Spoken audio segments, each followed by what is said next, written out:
नमस्कार दोस्तों, स्वागत है आपका आज के मुख्य समाचार में, जिसमें सबसे पहली और बड़ी खबर में आपको बताएंगे कि रूस में 9/11 जैसा हमला, कजान में इमारतों से टकराए ड्रोन, जोरदार धमाका। खबर में आगे जिक्र होगा कि भारत को लेकर अमेरिका को ब्लैकमेल कर रहा था पाकिस्तान, नहीं माना तो बनाने वाला लगा वाशिंगटन किलर मिसाइल, उल्टा पड़ गया दाव। आगे जिक्र होगा कि पाकिस्तानी आतंकियों की अब खैर नहीं, ढूंढ ढूंढ कर सेना कर रही है सफाया, अब तक 42 दहशतगर्द हुए ढेर। खबर में आगे जिक्र होगा कि महाकुंभ में आएंगे 40 करोड़ से ज्यादा श्रद्धालु, सीएम ने 3 नए कानूनों की जानकारी देने का जारी किया निर्देश। और इसी के साथ आगे जिक्र होगा कि वापस लौटो नहीं तो मार गिराएंगे, चीन ने फिलीपीनी विमान को खदेड़ा, दक्षिण चीन सागर में बवाल। दोस्तों, हर एक खबर की गहराई में आपको ले जाएंगे, लेकिन उससे पहले आपसे निवेदन कि वीडियो को कीजिए लाइक और चैनल को सब्सक्राइब करके बेल आइकन दबाकर कमेंट में लिखिए जय हिंद। रुक करते हैं सबसे पहली और बड़ी खबर की तरफ। रूस में 9/11 जैसा हमला, कजान में इमारतों से टकराए ड्रोन, जोरदार धमाका। जी हाँ दोस्तों, आपको बता दें कि रूस के कजान शहर में कम से कम 6 इमारतों से ड्रोन से हमले किए गए। अब तक की जानकारी के मुताबिक ड्रोन कई अन्य इमारतों को निशाना बनाने वाले थे, लेकिन रूस के डिफेंस सिस्टम में उन्हें नाकाम कर दिया। सामने आई तस्वीरों के मुताबिक इमारतों से ड्रोन टकरा गए और फिर जोरदार धमाके सुनाई दिए। इस हमले की 9/11 जैसा हमला इसको बताया जा रहा है। हालांकि अमेरिका में 9/11 का हमला काफ़ी बड़ा था और तब इमारतों से विमान टकराए थे।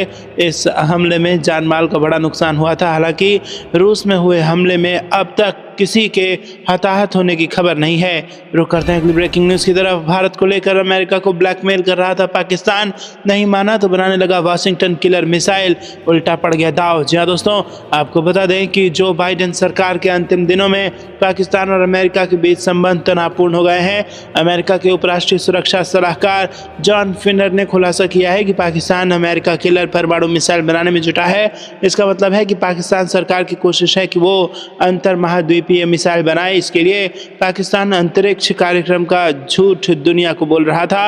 अमेरिका ने पाकिस्तान की ये चाल पकड़ ली और इस मिसाइल से जुड़ी कंपनियों पर कड़ा प्रतिबंध लगा दिया। पाकिस्तानी मीडिया के मुताबिक इससे पहले पाकिस्तानी सरकार ने बाइडेन प्रशासन को भारतीय मिसाइलों को लेकर ब्लैकमेल करने की कोशिश की थी। अमेरिका ने पाकिस्तान की इस मांग को खारिज कर दिया। माना जा रहा है कि इससे बौखलाया पाकिस्तान अब दबाव को और बढ़ाने के लिए अमेरिका किलर मिसाइलें बनाने में जुट गया है। रुक करते हैं अगली ब्रेकिंग न्यूज़ तरफ। पाकिस्तानी आतंकियों की अब खैर नहीं, ढूंढ ढूंढ कर सेना कर रही है सफाया, अब तक 42 दहशतगर्द हो चुके हैं ढेर। जी हाँ दोस्तों, पाकिस्तान और उसकी खुफिया एजेंसी ISI तथा सीमा पार बैठे आतंकी संगठनों के षड्यंत्र की जम्मू कश्मीर में दाल गल नहीं रही है। सीमा पार से आतंकियों की घुसपैठ की हर साजिश नाकाम की जा रही है। घुसपैठ की कोशिश करने वाले विदेशी आतंकियों को सुरक्षा बल सीमा पर ही मार गिरा रहे हैं। अगर कोई आतंकी घुसपैठ में सफल भी रहा तो सुरक्षा बल उसे जम्मू कश्मीर के भीतरी इलाके में खोज कर ढेर कर दे रहे हैं। आंकड़े इसकी पुष्टि करते हैं। इस वर्ष अब तक प्रदेश में मारे गए 70 आतंकियों में 42 विदेशी हैं। विदेशी आतंकियों को मार गिराने का ये एक बड़ा आंकड़ा है। खास बात यह है कि 17 विदेशी आतंकियों को सुरक्षा बलों ने LOC या फिर अंतर्राष्ट्रीय सीमा के पास मार गिराया है, जब वो भारतीय क्षेत्र में घुसने का प्रयास कर रहे थे। भारतीय सेना ने जम्मू कश्मीर पुलिस और CRPF के जवानों के साथ मिलकर पूरे जम्मू कश्मीर, खासकर घाटी में आतंकियों और उनके मददगारों को खोज कर पकड़ने या फिर मार गिराने का अभियान चला रखा था। रुक करते हैं अगली ब्रेकिंग न्यूज़ की तरफ। महाकुंभ में आएंगे 40 करोड़ से ज्यादा श्रद्धालु, सीएम ने 3 नए कानूनों की जानकारी देने का जारी किया निर्देश। जी दोस्तों, आपको बता दें कि महाकुंभ 2025 में श्रद्धालुओं को 3 नए कानूनों की जानकारी भी दी जाएगी। मुख्यमंत्री योगी आदित्यनाथ ने कहा कि महाकुंभ में 40 करोड़ से अधिक श्रद्धालुओं के आने की संभावना है। ऐसे में कुंभ मेला में 3 नए कानूनों के प्रचार प्रसार के लिए प्रदर्शनी लगाई जाए। उन्होंने कहा कि छोटे छोटे वीडियो के माध्यम से भी श्रद्धालुओं को नए कानूनों की खूबियों की जानकारी दी जाए। विशेष उपलब्धियों को इंटरनेट मीडिया के विभिन्न माध्यमों पर प्रसारित किया जाए। बीते कुछ दिनों से गंभीर अपराधों में कम समय में दोषियों को सजा सुनिश्चित कराई गई है, उनका भी प्रचार प्रसार किया जाए। मुख्यमंत्री योगी आदित्यनाथ ने शुक्रवार को वरिष्ठ अधिकारियों के साथ जुलाई 2024 से लागू 3 नए आपराधिक कानूनों के प्रभावी क्रियान्वयन के लिए किए जा रहे प्रयासों की समीक्षा की। इस दौरान उन्होंने कहा कि मार्च 2025 तक पुलिसकर्मियों का नए कानूनों के बारे में प्रशिक्षण पूरा कर लिया जाए। नए कानूनों को प्रभावी ढंग से लागू कराने व क्रियान्वयन के लिए उपयोगी सभी उपकरणों की खरीद भी जल्द पूरी कर ली जाए। रुक करते हैं ब्रेकिंग न्यूज की तरफ, वापस लौटो नहीं तो मार गिराएंगे, चीन ने फिलीपीनी विमान को खदेड़ा, दक्षिण चीन सागर में मचा बवाल। जी हाँ दोस्तों, चीन और फिलीपींस के बीच दक्षिण चीन सागर में तनाव एक बार फिर चरम पर पहुंच गया है। चीनी तटरक्षक बल ने गुरुवार को विवादित इलाके में घुसे एक फिलीपीनी विमान को खदेड़ दिया। चीनी तटरक्षक ने रेडियो पर चेतावनी दी कि अगर विमान इलाके के पास नहीं निकला तो उसे मार गिराया जाएगा। ऐसे में फिलीपीनी विमान ने अपना रास्ता बदला और पीछे लौट गया। इस घटना को फिलीपींस ने संप्रभुता का उल्लंघन करार दिया है और चीन पर हालात को बिगाड़ने का आरोप लगाया है। चीनी तटरक्षक बल के अनुसार चीन ने गुरुवार को विवादित दक्षिण चीन सागर के तटवर्ती क्षेत्र में हवाई क्षेत्र में अवैध रूप से घुसपैठ करने वाले फिलीपीन विमान को खदेड़ दिया। तटरक्षक बल के प्रवक्ता लियू जेदुन ने शुक्रवार को स्कारबोरो शोल के लिए चीनी नाम का इस्तेमाल करते हुए कहा कि गुरुवार को एक C-208 विमान ने अवैध रूप से चीन के ह्वांग्यान द्वीप के हवाई क्षेत्र में घुसपैठ की। उन्होंने कहा कि चीनी तटरक्षक बल ने बारीकी से निगरानी की, चेतावनी दी और कानून के अनुसार विमान को खदेड़ दिया। रुक करते हैं अगली ब्रेकिंग न्यूज की तरफ, मालवीय पुष्प प्रदर्शनी में फूलों से बनाएंगे श्री काशी विश्वनाथ धाम और कुंभ नगरी, 300 से अधिक प्रजातियों का प्रदर्शन होगा। जी हाँ दोस्तों, आपको बता दें कि महामना की बागियों में पुष्पों के धागे में आस्था के मोती पिरोए जाएंगे। महामना पंडित मदन मोहन मालवीय की जयंती पर मालवीय भवन में होने वाली मालवीय पुष्प प्रदर्शनी इस वर्ष बाबा विश्वनाथ और कुंभ को समर्पित होगी। पिछला आयोजन अयोध्या के श्री राम मंदिर पर आधारित था, लेकिन इस बार 25 से 27 दिसंबर तक होने वाले आयोजन में फूलों से भव्य श्री काशी विश्वनाथ मंदिर बनाएंगे और विहंगम कुंभ नगरी भी सजाएंगे। विश्वनाथ मंदिर 8 फीट ऊंचा और 8 फीट चौड़ा रहेगा। इसमें गर्भगृह भी होगा। भोलेनाथ की पूजा कैसे की जाती है ये भी दिखाने की कोशिश होगी। 10 फीट ऊंची और 8 फीट चौड़ी कुंभ नगरी जनता का ध्यान खींचेगी। कुंभ का बड़ा पोस्टर होगा और पताका भी फहराएंगे।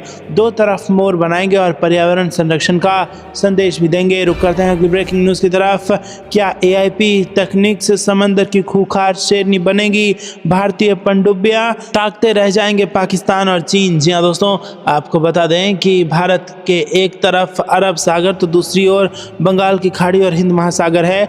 जहां हिंद महासागर की तरफ से चीन खतरा बना हुआ है तो वहीं अरब सागर की तरफ से पाकिस्तान। ऐसे में समंदर के भीतर भारत को ऐसी पनडुब्बियों की ज़रूरत है जो समंदर के भीतर भारत को अजेय बना सके। यही वजह है कि भारत अब अपनी पनडुब्बियों में एयर इंडिपेंडेंट प्रोपल्शन टेक्निक का इस्तेमाल कर रहा है। खास बात यह है कि ऐसी पनडुब्बियां दुश्मन को अपने बारे में पता नहीं चलने देती और समंदर के भीतर तेज़ी से मीलों तक बगैर शोर किए चुपचाप चलती हैं। जानते हैं इस तकनीक के बारे में और ये भी जानते हैं कि इस तकनीक की अभी चर्चा क्यों हो रही है। दोस्तों, आपको बता दें कि साइंस डायरेक्ट के अनुसार एयर इंडिपेंडेंट प्रोपल्शन तकनीक किसी पनडुब्बी को समंदर का शांत मगर खूंखार शिकारी बना देती है। दोस्तों, रुक करते हैं अगली ब्रेकिंग न्यूज की तरफ। ट्रूडो का टाइम ओवर, खालिस्तान समर्थक पार्टी ही गिराएगी सरकार, 27 जनवरी को अविश्वास प्रस्ताव। जी हाँ दोस्तों, खालिस्तानियों के हमदर्द और कनाडा के प्रधानमंत्री जस्टिन ट्रूडो की कुर्सी खतरे में आ गई है। बात बात पर भारत से तकरार रखने वाले जस्टिन ट्रूडो को उस वक्त बड़ा झटका लगा जब जगमीत सिंह की न्यू डेमोक्रेटिक पार्टी ने अल्पमत सरकार के खिलाफ जनवरी में अविश्वास प्रस्ताव लाने का ऐलान कर दिया है। जस्टिन ट्रूडो के पूर्व सहयोगी न्यू डेमोक्रेटिक पार्टी के नेता जगजीत सिंह ने घोषणा की है कि पार्टी पहले से ही मुसीबतों में घिरी कनाडाई प्रधानमंत्री के नेतृत्व वाली अल्पमत सरकार को गिराने के लिए अविश्वास प्रस्ताव लाएगी।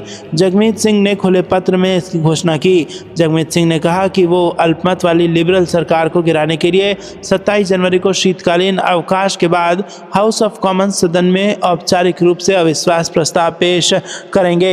ये कदम ऐसे समय में उठाया गया है जब जस्टिन ट्रूडो पर पहले से ही पद छोड़ने का दबाव है। कनाडा के अगले संघीय चुनाव 20 अक्टूबर 2025 से पहले होने हैं। लिबरल प्रधानमंत्री पद संभालने के लिए एक अंतरिम नेता का नाम तय करेंगे।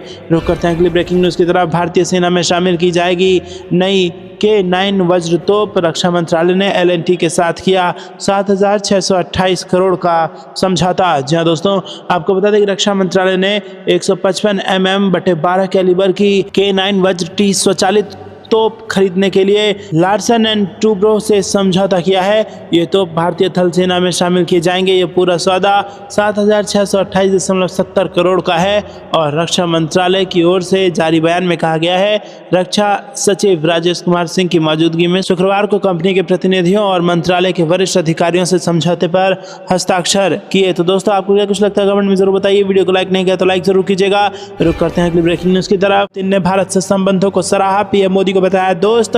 ब्रिक्स पर डॉक्टर जयशंकर के बयान का कर दिया समर्थन। जी हां दोस्तों, रूसी राष्ट्रपति पुतिन ने 19 दिसंबर को अपने वार्षिक संवाददाता सम्मेलन में देश की अर्थव्यवस्था, विदेशी संबंध और यूक्रेन युद्ध समेत अन्य मुद्दों पर देश को संबोधित किया। पुतिन ने बातचीत की शुरुआत आर्थिक वृद्धि पर जोर देते हुए की, जो युद्ध और उच्च मुद्रास्फीति और वैश्विक चुनौतियों के बावजूद इस साल लगभग 4% होने का अनुमान है। उन्होंने क्रय शक्ति समानता के मामले में जर्मनी और जापान से आगे होने पर रूस की रैंकिंग पर प्रकाश डाला। इसके अलावा ये भी कहा कि चीन, अमेरिका और भारत आगे है। उन्होंने स्वीकार किया कि उपभोक्ता मुद्रास्फीति 9.3% के उच्च स्तर पर है, लेकिन उन्होंने इसे कम करने के लिए केंद्रीय बैंक के प्रयासों का उल्लेख किया तथा इस बात पर जोर दिया कि अर्थव्यवस्था में स्थिति स्थिर बनी हुई है। पीएम मोदी के साथ रिश्तों को लेकर उन्होंने कहा कि पीएम मोदी के साथ मेरे मधुर संबंध हैं।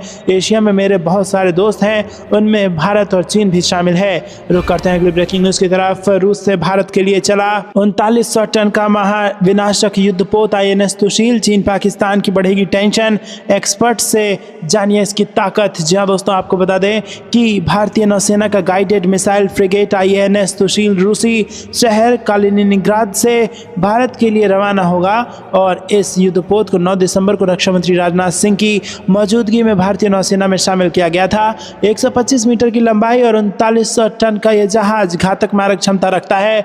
INS सुशील ब्रह्मोस सुपरसोनिक मिसाइलों से लैस है। यह भारतीय नौसेना के पश्चिमी बेड़े में शामिल होगा।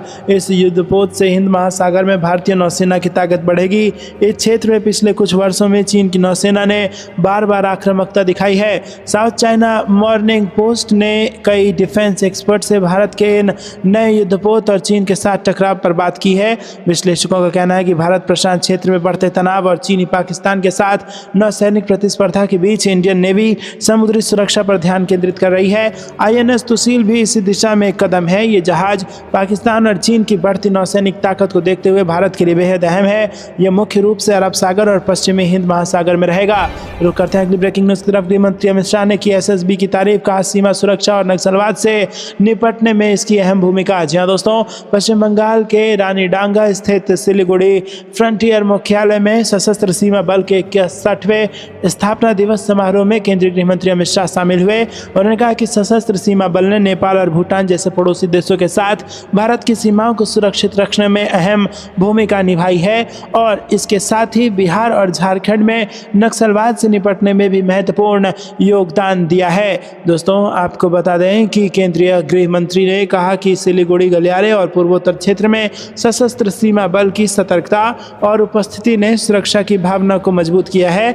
वामपंथी उग्रवाद से निपटने के लिए SSB के प्रयासों को लेकर गृह मंत्री शाह ने कहा कि सशस्त्र सीमा बल ने बिहार और झारखंड में नक्सलवाद के खतरे को खत्म करने में अहम योगदान दिया है। अन्य सुरक्षा एजेंसियों, स्थानीय पुलिस के साथ उनकी सक्रिय समझ ने छत्तीसगढ़ में भी नक्सलवादी गतिविधियों को कमजोर किया है।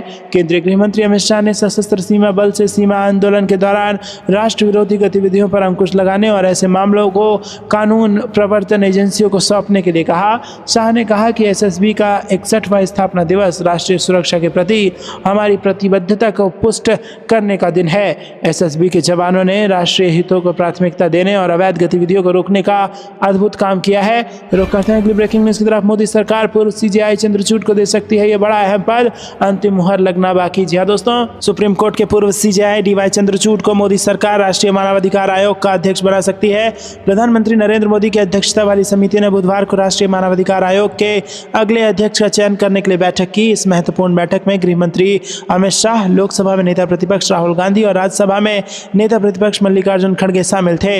हालांकि मीडिया रिपोर्ट्स ने सूत्रों के हवाले से खबर दी है कि समिति में शामिल विपक्ष के सदस्यों ने अध्यक्ष और एक सदस्य के लिए सरकार की पसंद पर सहमति जताई है। सुप्रीम कोर्ट के पूर्व जज जस्टिस अरुण कुमार मिश्रा के 1 जून को अपना कार्यकाल पूरा करने के बाद से NHRC अध्यक्ष का पद खाली है। तब से NHRC सदस्य विजया भारती सयानी को कार्यवाहक अध्यक्ष नियुक्त किया गया है। रुक करते हैं अगली ब्रेकिंग न्यूज की तरफ। संसद के अंदर प्रदर्शन करने वालों के खिलाफ होगी कार्रवाई, ओम बिरला ने दी चेतावनी। जी हां दोस्तों, लोकसभा अध्यक्ष ओम बिरला ने सत्ता पक्ष और विपक्ष के सदस्यों के बीच धक्का मुक्की की घटना को लेकर प्रतिक्रिया दी है। यहाँ पर उन्होंने शुक्रवार को सांसदों को संसद भवन के परिसर में धरना प्रदर्शन न करने की चेतावनी दी। लोकसभा अध्यक्ष ने बताया कि अगर कोई संसद भवन के परिसर के भीतर प्रदर्शन करते हुए पाए गए तो उनके खिलाफ उचित कार्रवाई की जाएगी। उन्होंने कहा कि संसद की मर्यादा और गरिमा सुनिश्चित करना सबकी जिम्मेदारी है।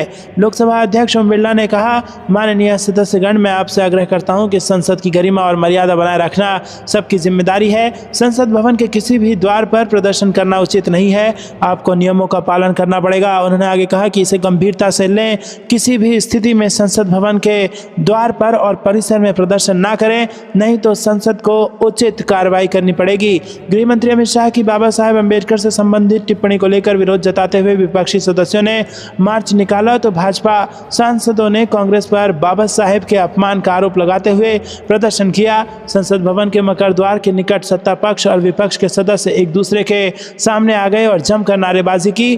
भाजपा ने कांग्रेस सांसद राहुल गांधी पर धक्का देने का आरोप लगाया। वहीं कांग्रेस ने दावा किया कि भाजपा के सांसदों ने पार्टी के राष्ट्रीय अध्यक्ष मल्लिकार्जुन खड़गे, राहुल गांधी और कई महिला सांसदों को संसद भवन में जाने से रोका और धक्का मुक्की की। बता दें कि केंद्रीय गृह मंत्री अमित शाह ने विपक्ष पर कटाक्ष करते हुए कहा था कि अभी एक फैशन हो गया है, अंबेडकर इतना नाम अगर भगवान का लेते तो 7 जन्मों तक स्वर्ग मिल जाता। इनके इस बयान पर विपक्ष ने आरोप लगाया कि अमित शाह ने बाबा साहेब अम्बेडकर का अपमान किया। रुक करते हैं अगली ब्रेकिंग न्यूज की तरफ। प्रधानमंत्री मोदी का 21-22 दिसंबर को कुवैत का दौरा। जी हां दोस्तों, प्रधानमंत्री मोदी 21-22 दिसंबर को कुवैत के दौरे पर जा रहे हैं। कुवैत के अमीर के निमंत्रण पर उनका ये दौरा हो रहा है और 42 वर्ष बाद किसी पीएम की ये कुवैत यात्रा है। पीएम मोदी की कुवैत यात्रा द्विपक्षीय संबंधों की दृष्टि से काफी महत्वपूर्ण मानी जा रही है। विदेश मंत्रालय के आला अधिकारी ने बताया कि कुवैत में 10 लाख भारतीय मौजूद हैं। प्रधानमंत्री भारतीय समुदाय के लोगों से भी मिलेंगे और लेबर कैंप का भी दौरा करेंगे ताकि उनको ये संदेश दिया जाए कि भारत सरकार की प्राथमिकताओं में वो लोग हैं। प्रधानमंत्री मोदी शनिवार को अल अब्दुल्ला इंडोर स्पोर्ट कॉम्प्लेक्स में करीब 4,500 भारतीयों को संबोधित करेंगे।